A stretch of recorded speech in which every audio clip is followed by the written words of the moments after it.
So for my first award ceremony, thank you for making it such an amazing experience. Breaking news. Buckingham Palace insiders confirm a move that's already being called the quiet revolution of King Charles's reign.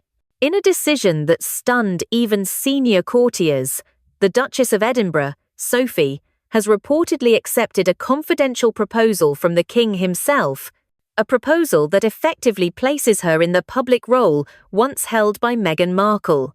No press conference, no official statement, just whispers echoing through the palace corridors, and one simple question lighting up royal watchers across the globe. Why Sophie, and why now? According to high-ranking sources close to the palace, this development has been months in the making. It began shortly after the anniversary of Queen Elizabeth II's passing, a time when King Charles was said to be reassessing the entire structure of his working family. The monarchy had to evolve, one insider shared. Charles needed someone he could trust, someone without drama, without ego, and with the quiet authority to restore balance. And that someone was Sophie. For decades, the Duchess has been one of the most underappreciated figures in royal circles, a woman who worked without fanfare, often overshadowed by louder, more glamorous headlines. But now, according to royal correspondents, her moment has arrived. The king's private offer, described by one courtier as a defining gesture of trust, symbolizes more than just a change in duties. It marks the beginning of a new royal strategy. Unlike the spectacle that once followed Meghan and Harry, this shift happened silently. No cameras, no choreographed walkabouts. Instead, a closed-door conversation and a single nod from the Duchess signaled a new era of royal responsibility. It's the kind of power move you don't see coming, one former palace aide told the Daily Mirror. Charles didn't need fireworks, he needed reliability, and Sophie has that in spades. The symbolism is impossible to ignore. Meghan Markle had represented a modern, outspoken voice, one that brought the monarchy unprecedented attention, but also unprecedented turbulence. Her departure created a vacuum, not just in the royal calendar, but in the institution's identity itself. Insiders say Charles viewed that gap as both a challenge and an opportunity. The chance to redefine the monarchy around steadiness, rather than spectacle. Royal commentator Olivia Bradford explains it this way. Sophie is everything the late Queen admired, disciplined, discreet, and devoted. If Charles wants to rebuild the crown's moral authority, she's his perfect example. The move also reflects Charles's deeper ambition to slim down the monarchy while amplifying its credibility. By choosing Sophie, he reinforces an image of loyalty and longevity, values that resonate with the British public weary of royal rifts. Still, there's intrigue. Why the secrecy? Why not announce such a monumental decision publicly? According to palace sources, the king didn't want another media storm. He learned from the Sussex saga, one insider said. This was about duty, not drama. And yet, behind that calm presentation lies the tremor of change. Sophie's acceptance isn't just a promotion, it's a statement. She represents the monarchy's new rhythm, quieter, steadier, and perhaps more powerful than ever. But the question remains, what exactly did King Charles propose?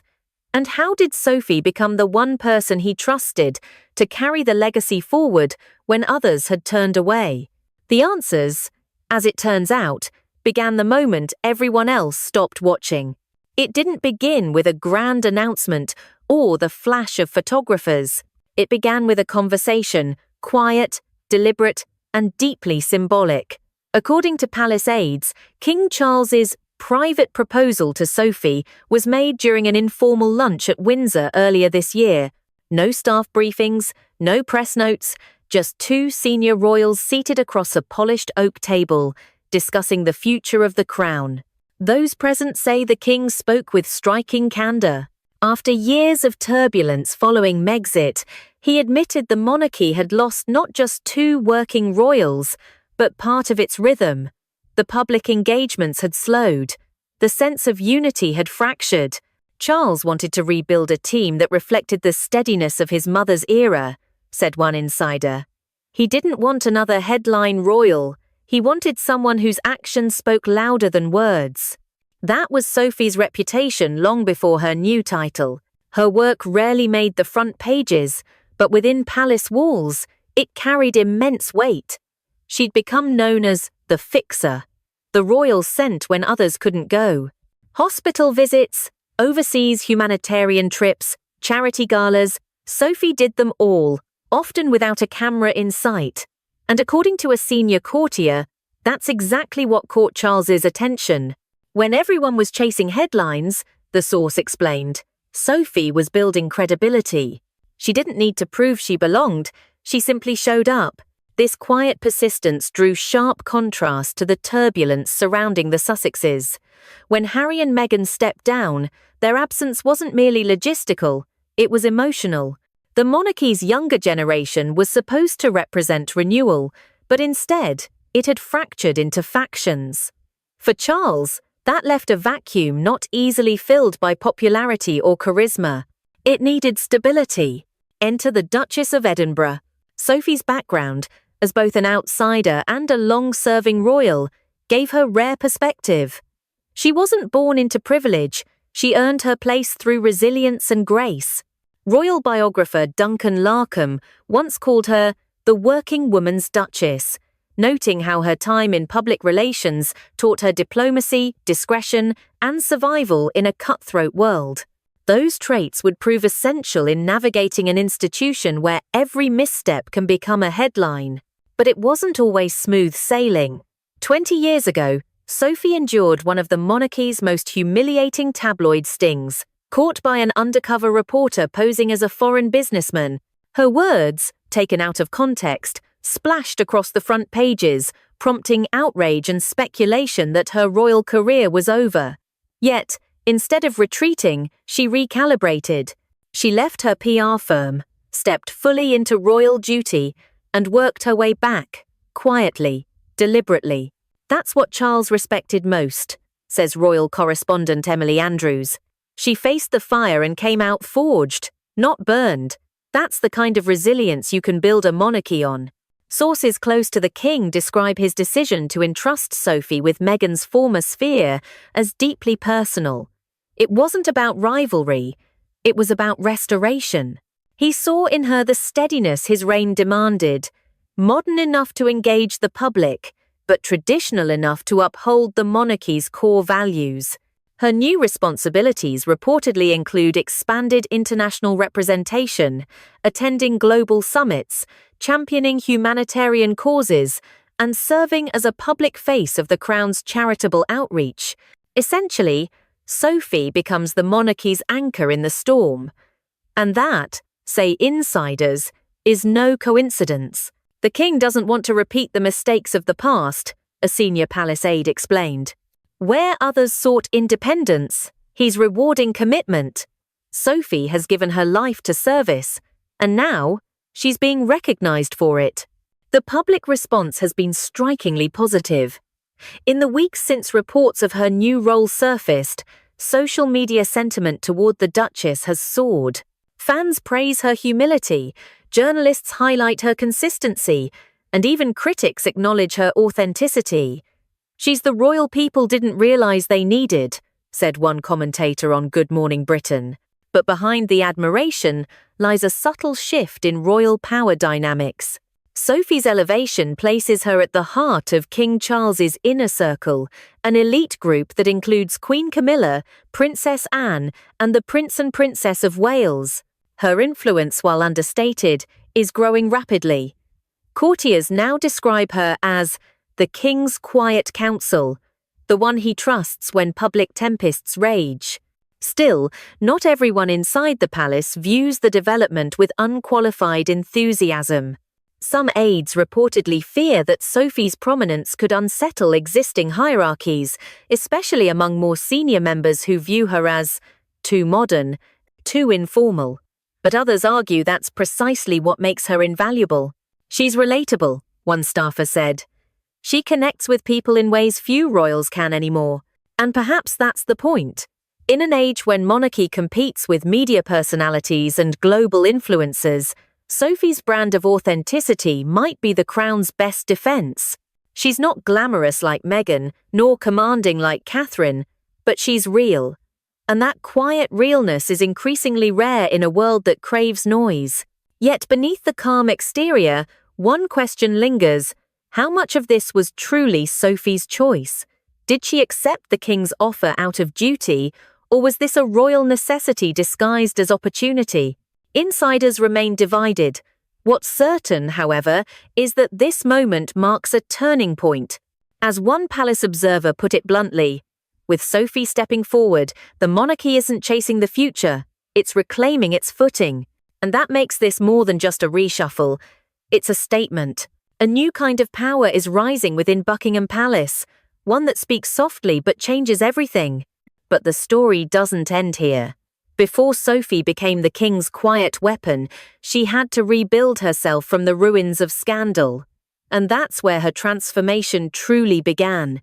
It's easy to forget now, but 2 decades ago, few believed Sophie Rhys-Jones would ever become a cornerstone of the royal family. Before she was the Duchess of Edinburgh, before she became the trusted hand of a king, she was a PR executive whose life imploded overnight. The year was 2001, and a tabloid sting operation nearly ended her royal journey before it began.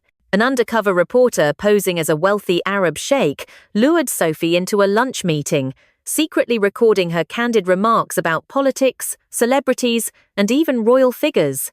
The quotes were published across the front pages, scandalous, cutting, and taken wildly out of context. For days, the tabloids devoured her. It was the Windsor PR nightmare of the decade, one former royal editor recalled. Everyone thought Sophie was finished, but she wasn't. Behind palace walls, Queen Elizabeth II refused to abandon her daughter-in-law. According to court insiders, the Queen reportedly told aides, "She made an error in judgment, not in character." And that distinction changed everything. Instead of distancing herself, the monarch quietly mentored Sophie through the crisis. Elizabeth saw something in her: composure under fire, humility, and a willingness to learn. Royal historian Sarah Gristwood explained, "That's what saved her." Sophie's response was measured, almost surgical. No tearful interviews, no counterattacks, just accountability. Within months, she closed her PR firm and committed herself fully to royal duty. It wasn't the glamorous comeback the press expected. It was better, because it was real.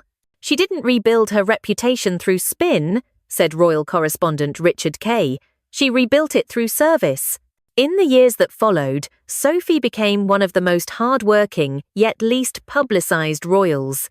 She championed causes few others touched: blindness prevention, gender equality, and rehabilitation for sexual violence survivors. There were no splashy press tours, just long days, quiet visits, and genuine empathy. Her work took her everywhere, from hospitals in Malawi to women's shelters in London. At one event, she told a survivor of assault, "The power you have is in your story, and the courage to tell it." It was a moment of honesty that rippled through the room. "That's Sophie," a charity director later said. "She doesn't perform compassion, she lives it." Behind closed doors, even senior courtiers began to take notice. Queen Elizabeth reportedly requested Sophie's company for private lunches and walks at Balmoral, something she rarely did outside her closest circle.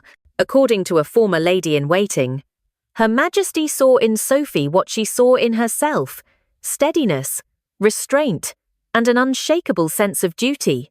By the late 2010 seconds, Sophie's reputation within royal circles had transformed completely. She was no longer the outsider struggling to find her footing. She was the monarchy's quiet constant. Her influence grew subtly, advising on modern charity strategy, representing the crown at diplomatic events, and mentoring younger royals like Catherine, Princess of Wales. And yet, for all her rising stature, Sophie never courted attention. She became a paradox, a royal both visible and invisible, indispensable yet understated. "She's not a headline," one palace staffer said, "but she's the backbone." It's perhaps no coincidence that as King Charles ascended the throne, he began looking more closely at those who embodied his vision of a streamlined, service-driven monarchy. Sources suggest that his admiration for Sophie wasn't just professional, it was deeply personal.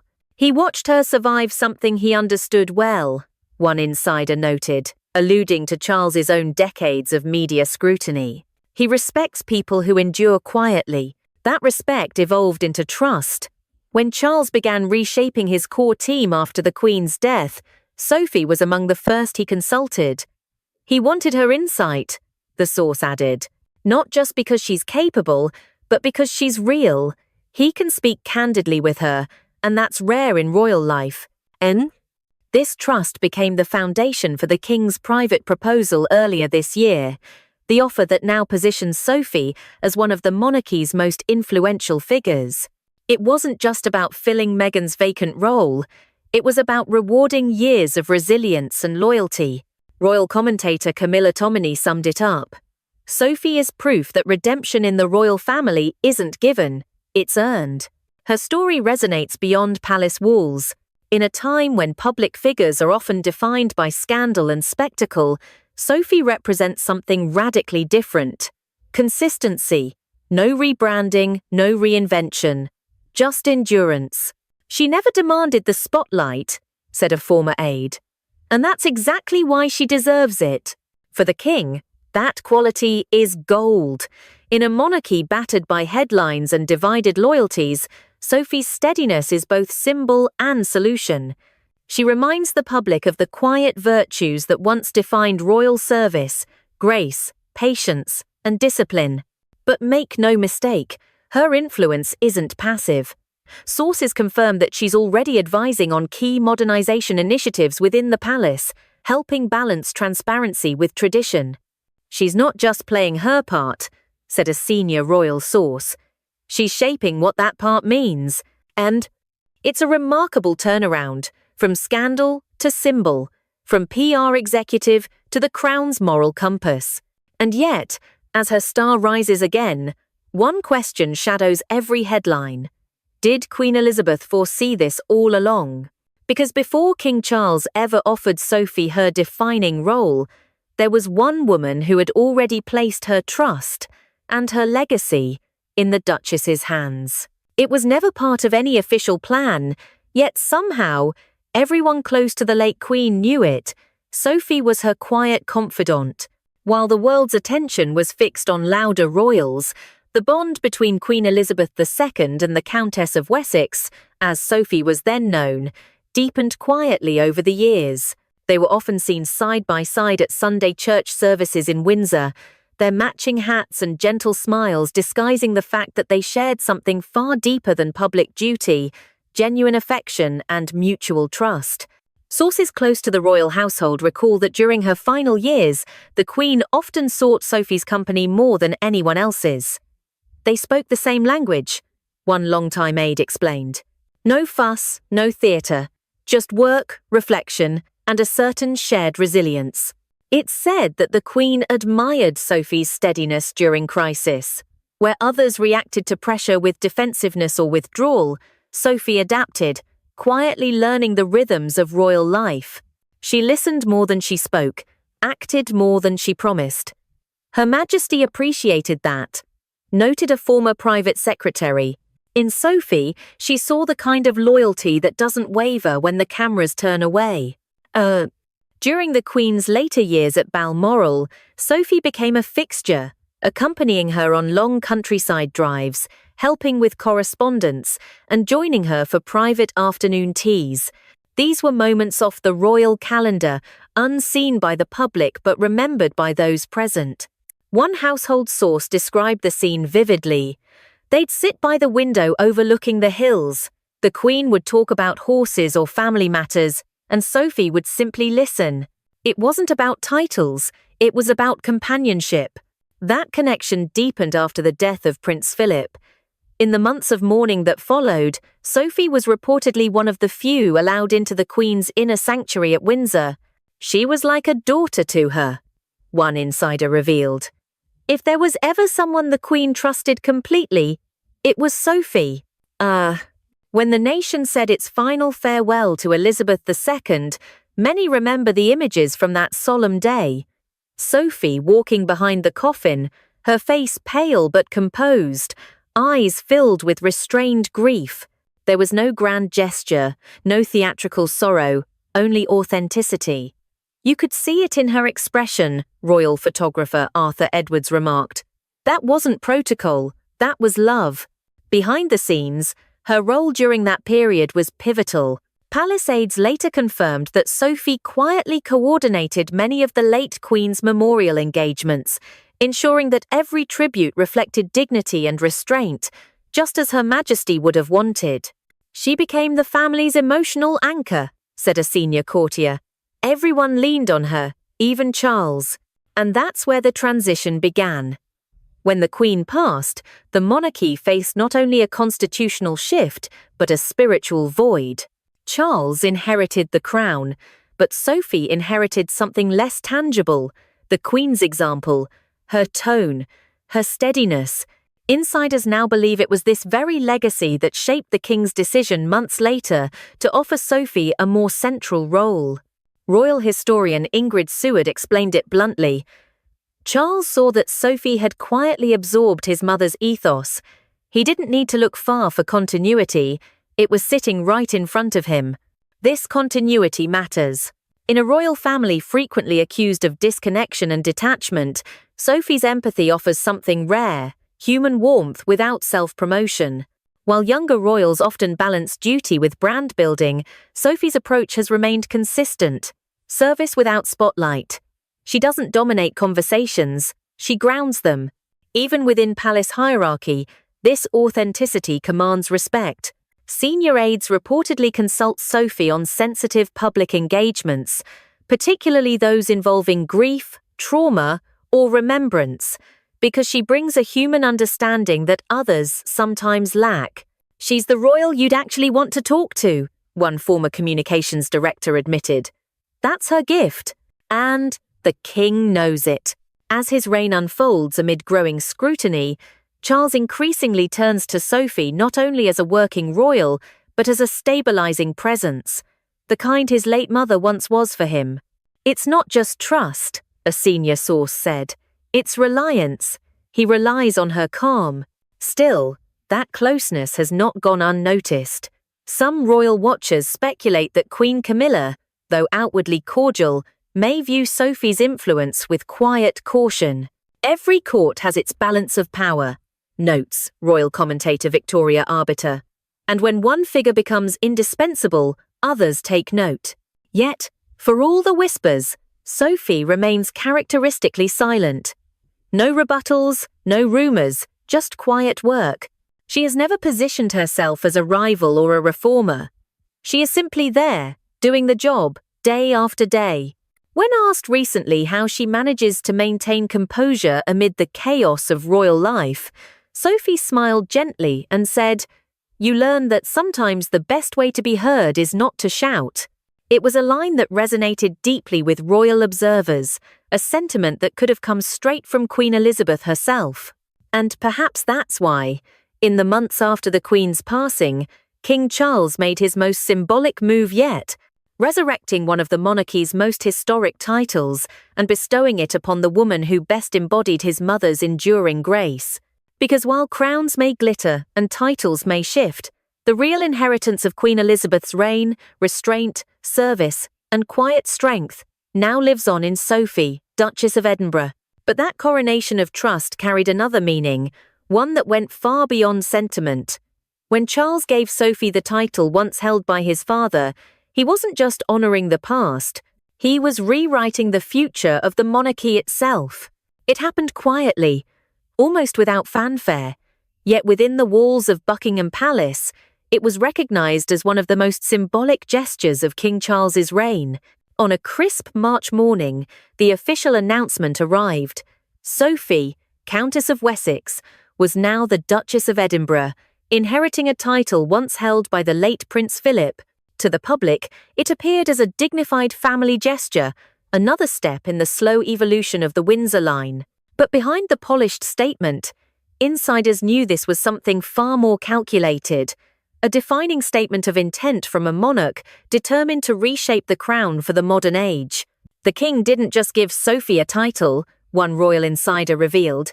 He gave her a mission. This was no ceremonial honor, it was strategy. For King Charles, the monarchy's survival depends on redefining relevance, slimming the institution while amplifying its credibility. In Sophie, he saw the embodiment of both. She represents what Charles wants the monarchy to be, explained royal analyst Roya Nicker. Less about celebrity, more about substance.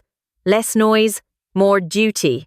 The symbolism of the title itself was potent. The Duke of Edinburgh, Prince Philip, had been the monarchy's bedrock, steadfast, dutiful, quietly formidable.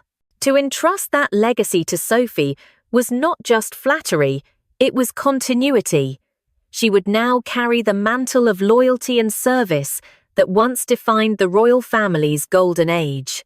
Public reaction was immediate and surprisingly unified. Even critics of the crown acknowledged the appropriateness of the choice. One editorial in the Times called it a rare royal decision that feels both modern and timeless. On social media, messages of admiration flooded in. Finally, a royal who works rather than performs, one user wrote. But while the headlines praised her composure, insiders say the appointment carried delicate undertones. Some within palace circles noted that Sophie's new role conveniently filled the void left by Meghan Markle, whose departure had stripped the royal roster of a globally visible duchess. It's not about replacing Meghan, one aide insisted. It's about restoring balance. Yet others quietly admit that the contrast was impossible to ignore. Where Meghan's royal chapter had been defined by media storms, interviews, and explosive revelations, Sophie's was built on restraint and quiet labor. They're two sides of the same coin, said royal biographer Robert Jobson. Both modern women, but one chased the spotlight, while the other earned it by staying in the shade. For King Charles, this contrast was more than aesthetic, it was ideological. The monarchy had been bruised by years of public drama, its brand tied too tightly to personal narratives and celebrity feuds. What it needed now was not another star, but a stabilizer. Sophie's elevation signaled the return of an older code: duty over drama.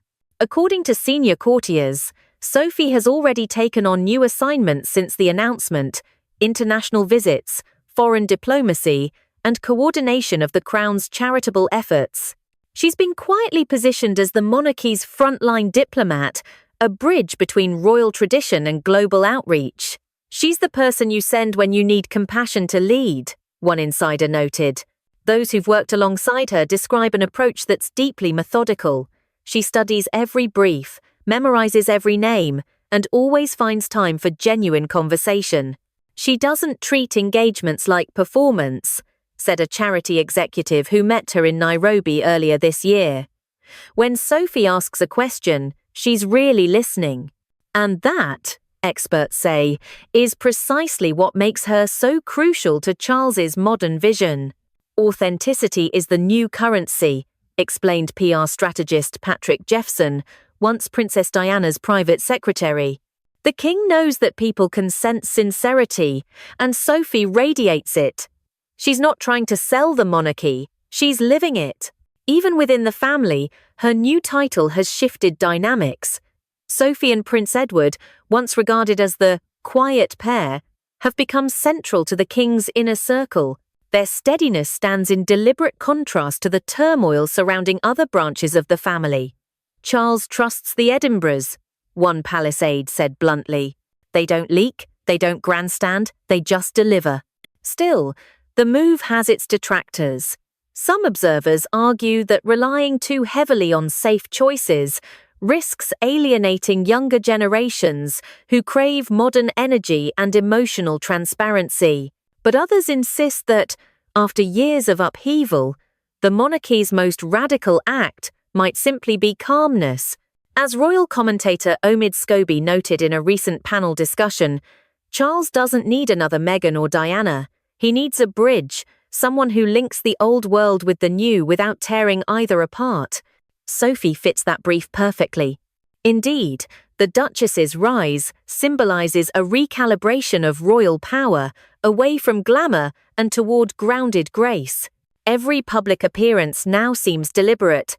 Minimalist fashion, soft gestures, no political statements, just the quiet confidence of a woman who knows the weight of legacy. "She's the monarchy's invisible thread," said a senior royal photographer. "You might not see her making headlines, but she's holding the whole tapestry together." And perhaps that's the brilliance of Charles's move. By elevating Sophie, he's redefining influence itself. The new monarchy doesn't need to shout, it whispers, and still commands the world's attention. But for all the grace and strategy behind this new chapter, one question lingers among royal watchers. Can quiet power truly survive in a noisy age?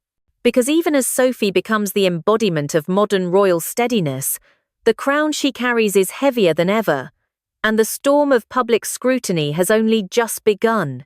In an era when every whisper becomes a headline, Sophie, Duchess of Edinburgh, has done something extraordinary. She has made silence powerful. No scandal, no interviews, no glossy confessions. Just a steady rhythm of duty. And yet, that very restraint has turned her into one of the most influential figures in King Charles's new monarchy. Palace aides describe her now as the crown's quiet engine. While others court attention, Sophie deflects it. Her focus remains fixed on service, visiting hospitals, advocating for women, representing Britain at global summits, all without turning her life into a spectacle. "She's what the monarchy used to be," said one veteran royal correspondent. And perhaps what it needs to become again. King Charles knows it too. Insiders say he often consults Sophie privately, especially on public perception and humanitarian work, the kind of conversations once reserved for his mother. She brings empathy where the institution brings formality, and in doing so, she softens the edges of royal power. Sophie humanizes the crown. An aide remarked, "She's proof that dignity still speaks louder than drama." But her rise also signals something deeper. The monarchy, long defined by noise, from Diana's heartbreak to Meghan's departure, now finds its survival resting on calm. The public seems ready for it. Polls show growing respect for Sophie's understated style. Her influence expands not by command, but by consistency. Still, even quiet revolutions have limits. Some observers question whether restraint can hold public fascination in an age addicted to controversy. Can Sophie's subtle strength keep the monarchy relevant when silence rarely trends? For now, Buckingham Palace is betting on it. The woman once dismissed as too ordinary has become the symbol of endurance, the Duchess who chose duty over drama, service over spectacle. And as King Charles's reign enters uncertain years ahead, one truth is becoming clear. Sometimes, the most powerful voice in the room is the one that doesn't need to shout. But as whispers of generational change grow louder inside the palace, one can't help but wonder, how long can the quiet crown stay silent before the next storm arrives?